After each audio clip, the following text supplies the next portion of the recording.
Welcome to the deep dive. We plunge into complex topics and, well, pull out the key insights to give you a shortcut to understanding. Today we're tackling something huge: intimate relationships. Those hidden dynamics, the conflicts, and how maybe, just maybe, we can turn that conflict into connection. We're drawing heavily from Getting the Love You Want in the New Couple Study Guide by Harville Hendrix and Helen LaKelly Hunt. Think of them less as books and more like a guided workshop, really. Exactly. A roadmap to understanding those unconscious forces at play. And our mission today, to explore why we choose our partners. The reasons might surprise you, why conflict is not just normal but necessary, and then the practical stuff. Practical steps, yeah. How to build what they call a conscious partnership. We're aiming for some real aha moments and things you can actually use. Okay, let's dive right in. The very beginning. Attraction. Why do we pick who we pick? Ever wonder why someone you're initially crazy about later seems to, well, push all your buttons? It gets fascinating here. Because the theory says there's this kind of invisible blueprint guiding us. That's right. It's called the imago. And here's the kicker. Your unconscious mind isn't primarily looking for someone to make you logically happy. Not logical happiness. What then? It's seeking someone who resembles your primary caregivers, both the good stuff and the negative stuff. The negative traits, too. Why? Because the unconscious goal is self-preservation, but also healing. It wants to finish unfinished business from childhood. It's trying to recreate those old dynamics, not to cause pain, but to finally resolve them. Wow. Okay. Yeah, and this often stems from what they call imperfect parenting, maybe intrusive, like over-involved, or perhaps neglectful, under-involved. Either way, it can rupture that initial connection, lead to anxiety. And that drive to heal pushes us towards partners who mirror that past. Exactly. It's a setup for growth, even if it feels like conflict at first. Okay, so give us an example. How does this actually play out? Well, take Mary's story from the book, her mom. Critical, controlling, but also really nurturing in a crisis. Her dad was distant emotionally, but fun and playful with his friends. A real mix. Right. So Mary unconsciously finds a partner who is nurturing and playful, but also critical, controlling, and distant. See the pattern? She recreated the dynamic. Perfectly. Her unfinished business was this deep desire to make this partner always nurturing and playful, to finally get what she missed. So she'd find herself getting frustrated, withdrawing, maybe even getting sick, just like she might have as a kid. Trying to get those needs met, but using old strategies that don't really work in an adult relationship. It's a powerful replay. And tied into this is the idea of the lost self. Parts of ourselves we suppressed as kids because they weren't acceptable to our caregivers or, society. Like what kinds of parts? Oh, maybe being assertive or vulnerable or even intellectual. So our partners often embody these very traits we've disowned. So they're like a mirror. Exactly, a living mirror. And their criticisms, paradoxically, can actually point us towards these lost parts that want to be reintegrated. The attraction itself is partly a drive to become whole again. Think of Sarah, whose mom undermined her intellect. Sarah felt she couldn't think clearly. So who does she marry? A brilliant man. Ah, okay. It seems logical, but unconsciously, his very brilliance challenged her to reclaim her own ability to think calmly and rationally. It was an opportunity presented by the relationship. That's quite a perspective. It makes you look at relationship friction differently, doesn't it? It really does. You might start seeing patterns, maybe how your partner's habits that annoy you are actually reflecting something back about yourself, a part wanting to come home. Okay, so you recognize these patterns, you see the imago, the lost self maybe, but what's the first step? How do you know if it's really this stuff or if your partner is just, being difficult? That's a great question. Yeah. Discernment is key. The first step is really awareness, noticing your own strong emotional reactions. Like when you overreact. Exactly. When the reaction feels way bigger than the situation warrants, that's often a flare, a signal from your past, from that unfinished business or lost self. The impulse is to blame your partner, right? But the work starts by pausing and asking, okay, why is this hitting me so hard? What does this remind me of? That internal check-in. That's the doorway. Right, shifting the focus inward first. It's amazing how deep this goes. So, okay, we've picked our partner, maybe unconsciously recreating these dynamics. What happens next? Because that initial romantic bliss, well, doesn't usually last forever. No, it doesn't.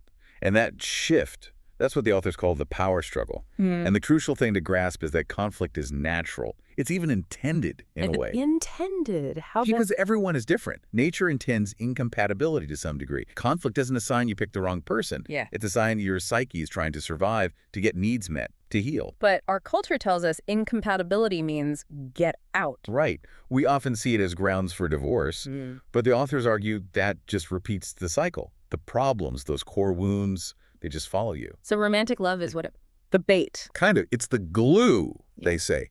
It bonds two incompatible people long enough for their childhood stuff to surface so it can be healed. And here's the hopeful part. Just like romance fades, the power struggle is also meant to end. How? By consciously working through it, accepting difference, and building something stronger. It evolves. Okay, that Bernard and Catherine story you mentioned earlier really drives this home. Bernard's an introvert, right? He gets quiet, goes into his head. But Catherine's dad was depressed and silent, so Bernard's silence feels like a huge threat to her. Triggers old fears. Deep childhood fears, yeah. So she escalates, maybe lashes out about something small like Christmas lights. And what does Bernard do? He retreats further, feels attacked. Exactly. And the fight isn't about the lights at all. It's her panic, masked as anger, bumping up against his introversion, which she sees as indifference, like her dad. It's a painful loop. It's a perfect example of that core scene repeating. And in these loops, people often develop what are called exits. Exits, like leaving the room. Sometimes literally, but more often it's behaviors or activities we use to avoid real engagement. Napping a lot, scrolling social media, workaholism, excessive hobbies. Things that seem harmless. They can be, but when they become habitual ways to check out of the relationship, they drain the energy. They block intimacy and prevent that healing we talked about. Wow. Okay, I need to think about my napping habits now. Duckle soft. Yeah. Yeah. It's about the function, It's this paradox. Avoiding your partner often means avoiding healing your own stuff. So that feeling when the honeymoon ends, those repetitive fights, it's not necessarily the end of the road. Not at all. It's a stage. Yeah. A tough one, sure, but it's an opportunity. A massive one, actually, for growth, if you lean in. Okay, let's talk about leaning in. We understand the why a bit better now, the imago, the power struggle, the exits. How do we actually change things? What are the tools? Right. This is where imago therapy gets really practical. It's about consciously rewiring how we interact. It involves what they call the new brain, old brain merger. New brain, old brain. Yeah, think of your old brain as the reactive, instinctual survival part. Your new brain is the rational, conscious part. The goal is to get the new brain to guide the old brain's responses instead of just reacting automatically. And we can actually do that, change our brains. Absolutely. That's neuroplasticity. Our brains are social brains, constantly shaped by our relationships. Positive conscious interactions literally create new neural pathways. Like building a new road. Exactly. A new freeway next to that old, overgrown, bumpy track of reactivity. The more you use the new road, the stronger it gets, and the old one fades. You're not just improving communication, you're physically changing your brain. That feels really hopeful. So what's the main tool for building this new road? It's the imago dialogue. This is core, and it's less about what you discuss and much more about how you discuss it. It has 3 parts. First up is mirroring. Mirroring, okay. It means really listening, then repeating back your partner's message accurately. Like, so if I heard you right, you said, and then you check, did I get that? Is there more? Ah, that checking part is key. It is. There's an example with Greg and Sheila fighting about her smoking. Greg felt totally unheard. Through mirroring, Sheila accurately reflected his feelings without defending herself. And you could literally see him relax. He felt heard, maybe for the first time like that. It starts healing that old wound of not being understood. That physical relaxation, that's powerful. But I imagine just repeating words back feels robotic, or maybe really hard when you're angry. It can feel awkward at first, definitely. And yes, hard when emotions are high. So how do you manage that? The key is remembering you're not agreeing, you're just reflecting, like holding up a mirror. It forces a pause, brace the reactive cycle, it creates safety. When your nervous system feels hurt, it calms down. Then real connection can happen. Okay, makes sense. So mirroring is the first step. What's next? Validating. This is where you affirm the logic in your partner's perspective, even if you disagree. Yeah. Saying something like, okay, given your experience, it makes sense that you would see it that way because... But we don't have to agree, just see their logic. Precisely. It's accepting their otherness. Their reality is valid for them. There's this striking example of Harville working with a patient, Leonard, who believed he was Jesus. Wow, okay. Instead of arguing, Harville learned Leonard's internal logic and validated that. Leonard, I can see why you think that, given X and Y. He didn't validate the delusion itself, but the logic within Leonard's world. That radical acceptance is incredibly healing. That takes real skill. And the third part, empathizing. This is where you try to feel with your partner, reflecting or imagining their feelings. I can imagine when that happens, you might feel really hurt or maybe angry. That must feel awful. So moving from understanding their logic to sensing their feelings. Yes, it's bridging that emotional gap. Even if you haven't had the exact same experience, that shared feeling creates a very deep connection. Mirror, validate, empathize. MVE.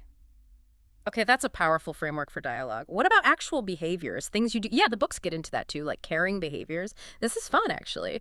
You each list specific positive things your partner could do that would make you feel loved and cared for. Specific is important, right? Not just be nicer. Exactly. Really concrete stuff. Maybe things they used to do, things they do now that you appreciate, even unspoken wishes. And crucially, these are given as gifts. No strings attached, no keeping score. Yes, not transactions. Right.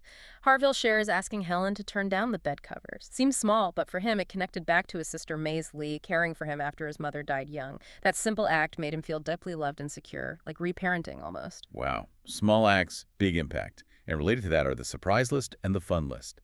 The surprise list uses random reinforcement, unexpected positive gestures, which boosts dopamine and keeps things fresh.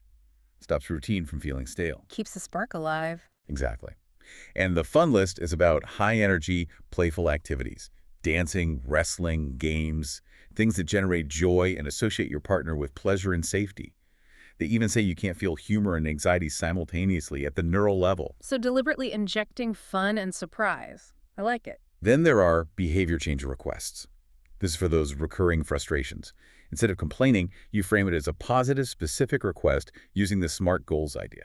Specific, measurable, attainable, relevant, time-limited. So not stop being messy, but maybe, would you be willing to put your dishes in the dishwasher right after dinner for the next week? Exactly. And again, it's a request, a gift they can choose to give, allowing them to stretch. And then there's the big one, the zero negativity pledge. Zero negativity. That sounds hard. It is. It's a commitment maybe for 30 days to eliminate all forms of negativity. Criticism, blame, shame, sarcasm, even just tuning out. All of it. Wow. How do you even manage that? With practice and tools like gentle signals saying bing or ouch or oops immediately when negativity slips out to repair the rupture right away. Amelia's story is powerful here. She realized her constant criticism was an exit, destroying connection. Owning it and taking the pledge was huge for them. It really sounds like this takes serious commitment, not just trying a technique here and there, definitely.